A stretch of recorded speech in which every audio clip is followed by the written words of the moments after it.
Hi everyone, welcome to prepare करो 75 days hard challenge में आज हमारा डे नंबर 28 है। आज का जो सेशन है वो बहुत थ्योरेटिकल सेशन होने वाला है क्योंकि आज हम लोग सिलेक्शंस के स्टेटमेंट्स की बात करेंगे। राइट, ये मैंने लास्ट वीडियो में भी अनाउंस किया था कि next time will be discussing statements of selection. Right, so logical reasoning में एक सिलेक्शंस का टॉपिक है और उसमें कुछ की स्टेटमेंट्स होते हैं। if else statement, right? Or you can say unless, or you can say if and only if statement, either or statement, right? तो उस टाइप के स्टेटमेंट्स हैं, उनको लेकर के हमारा आज डिस्कशन होने वाला है। तो बहुत इंपॉर्टेंट सेशन है from the perspective of set solving of selections. Right, तो अगर आप सिलेक्शंस को अच्छे से समझना चाहते हैं तो ये वीडियो आप डेफिनेटली रेफर कीजिए। वीडियो को स्टार्ट करने से पहले एक छोटा सा अनाउंसमेंट मैं कर देता हूं। तो अभी मैंने रिसेंटली एरिथमेटिक का कोर्स लॉन्च किया था एट 499 रुपीज़। राइट, अभी मैंने रिसेंटली अलजेब्रा का कोर्स भी लॉन्च कर दिया है, अगेन प्राइस्ड एट ₹499। आप दोनों कोर्स का लिंक वीडियो के डिस्क्रिप्शन में जाकर के देख सकते हैं और वहां से कोर्स को अपना परचेज कर सकते हैं। ओके, आने वाले टाइम में और भी कोर्सेज में लॉन्च करते रहूंगा। सो हम लोग ऐसे कैट 2024 की प्रिपरेशन अपनी करते रहेंगे। सो स्टार्ट करते हैं आज का video. So statements of selections में जो सबसे पहला स्टेटमेंट है वो है इफ स्टेटमेंट।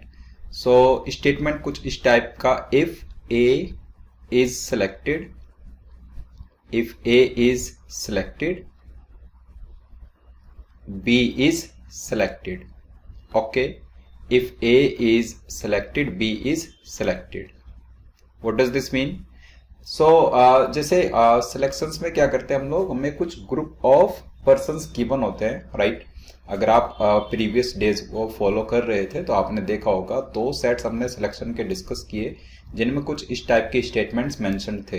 राइट, सो आप डे नंबर 26 वाला वीडियो भी देख सकते हो। डे नंबर 26 में आपको समझ आ जाएगा सिलेक्शन का सेट किस टाइप का सेट होता है। ओके, तो वहां पर इस टाइप के स्टेटमेंट्स को हमने समझने की कोशिश की थी, तो आज इनका इन डिटेल डिस्कशन हम लोग करेंगे।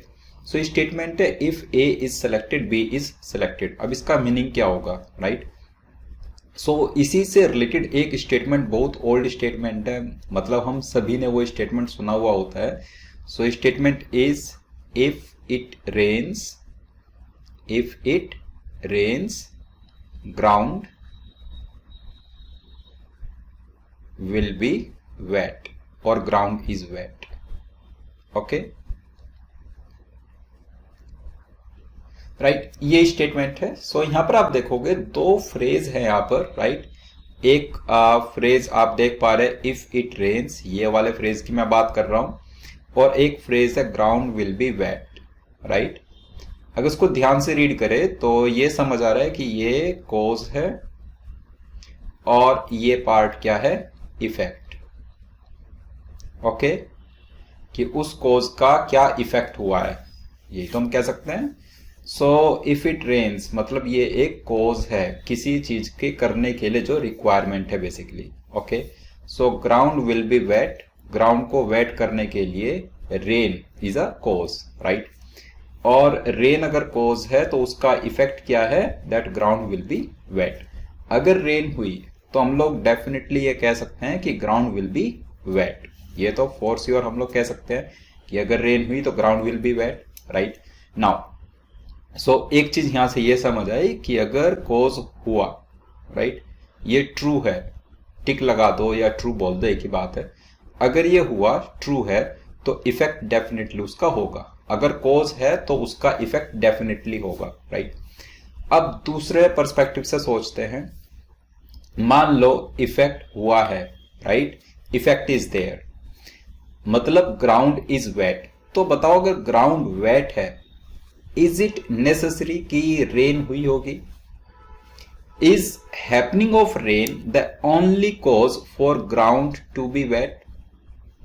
ऐसा तो जरूरी नहीं है ना कि happening of rain is the only cause. Ground can be wet in various ways, मतलब आप ग्राउंड को वेट तो बहुत सारे तरीके से कर सकते हैं, उसके लिए सिर्फ रेन होना तो मैंडेटरी नहीं है ना, नेसेसरी नहीं है ना। राइट, सो आप ऐसा कह सकते हो कि अगर इफेक्ट है सो दोनों पॉसिबिलिटीज है, या तो रेन होगी या फिर अगर इफेक्ट है तो रेन नहीं हो तो भी काम चल जाएगा, राइट। ये बात समझ आई।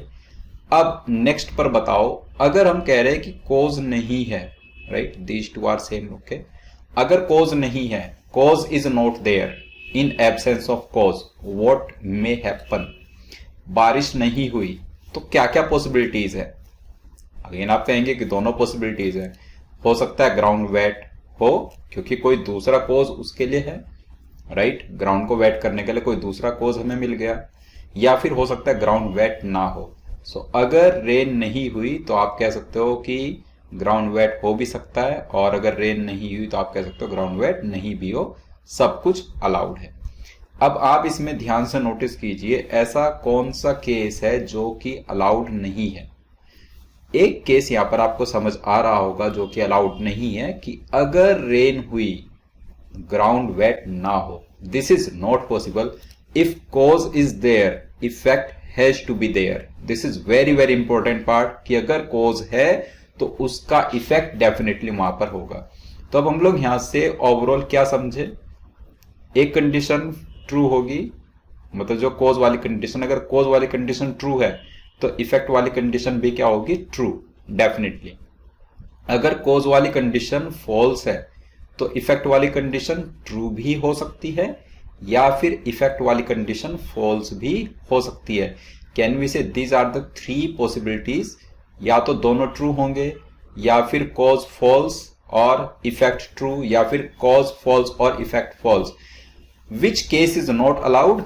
The case in which cause is true and effect is false, that case is not allowed.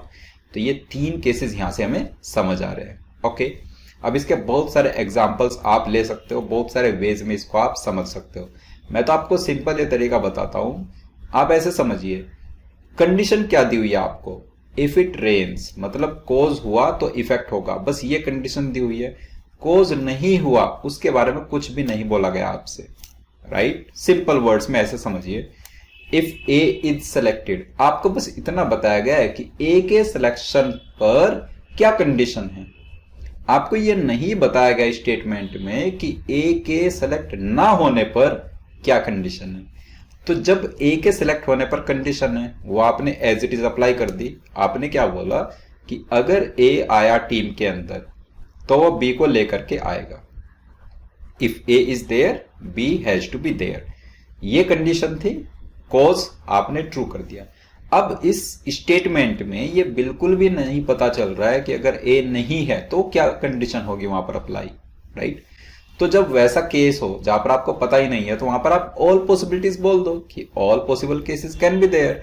मतलब आप कह रहे हो when A is not selected, अब हमें नहीं पता कि अगर ए नहीं सेलेक्ट हुआ तो उससे क्या क्या होने वाला है, तो आप बोलो ऑल पॉसिबल केसेस क्या क्या हो सकता है।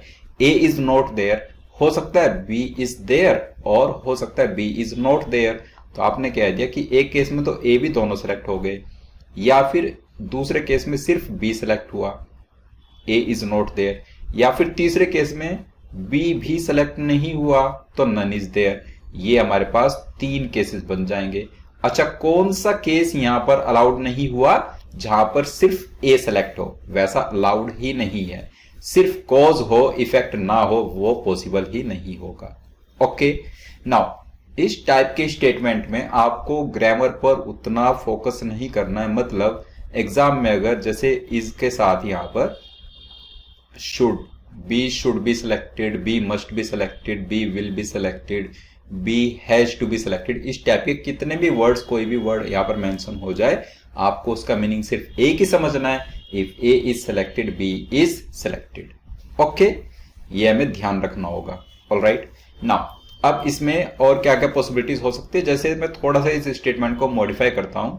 मान लो अगर यहां पर आपके पास, इसको हटा देते हैं, सो केस है if A is not selected. अगर हम ऐसा बोल दे if A is not selected B is selected, तब इसको कैसे हम इंटरप्रेट करेंगे। सेम कहानी, आपने बोला कि ये वाला जो पार्ट है, अगर ये पार्ट ट्रू है तो ये वाला पार्ट क्या होगा, ट्रू, राइट। अगर पहला पार्ट फॉल्स है तो दूसरा पार्ट ट्रू हो सकता है, या पहला पार्ट फॉल्स है तो दूसरा पार्ट भी क्या हो सकता है, फॉल्स। यही तो बोला आपने। अब सोचिए, if A is not selected को आप ट्रू कह रहे हो, that means A is not selected, simple. और बी इज सिलेक्टेड को आप ट्रू कह रहे हो, that means B is selected. तो इससे आपने बोला कि B alone will be selected, right. दूसरा case, if A is not selected को आपने बोल दिया फॉल्स, उसका मतलब क्या हुआ कि A is selected. And when A is selected आप कह रहे हो बी इज सिलेक्टेड, वो भी क्या है, ट्रू, तो that means B is also selected. तो यहां से आ गया ए एंड बी दोनों सिलेक्ट हो गए, राइट। अब एक तीसरा केस, जब आपने बोला if A is not selected क्या है हमारा, फॉल्स है, that means A is selected. और उस केस में आप कह रहे हो कि बी इज सिलेक्टेड वाला पार्ट फॉल्स है, that means B is not selected. तो यहां पर ए अकेले आ गया। तो आपने बोला जो भी टीम बनेगी उसमें क्या क्या पॉसिबिलिटीज है, या तो ए अकेले आ सकता है, या फिर बी अकेले आ सकता है, या फिर ए एंड बी दोनों साथ में आ सकते हैं। यही तो कह रहे हो आप, ओके। तो इस टाइप से हमारे पास ये पॉसिबिलिटीज यहां से बन जाएंगी। तो इफ वाला स्टेटमेंट, कोई भी स्टेटमेंट होगा, हम लोग उसको प्रॉपरली अंडरस्टैंड कर सकते हैं। आई होप, राइट, आपको ये चीज सारी समझ आ गई है जो भी मैंने यहाँ पर मेंशन किया। बाकी जो स्टेटमेंट्स है उनको ऐसे ही वन बाय वन हम लोग एवरीडे डिस्कस करेंगे। तो टोटल 4 to 5 स्टेटमेंट्स है, हम लोग one by one coming days में उनको डिस्कस करते रहेंगे। आज के वीडियो को मैं बहुत शॉर्ट रख रहा हूं इसी रीजन से कि आप कम से कम एक स्टेटमेंट को अच्छे से समझ पाए, राइट। सो नेक्स्ट डे हम लोग मिलेंगे डे नंबर 29 पर, इससे नेक्स्ट जो स्टेटमेंट्स हैं उनका डिस्कशन करने के लिए। So thank you so much, thanks for watching. Next day मिलते हैं, बाय बाय।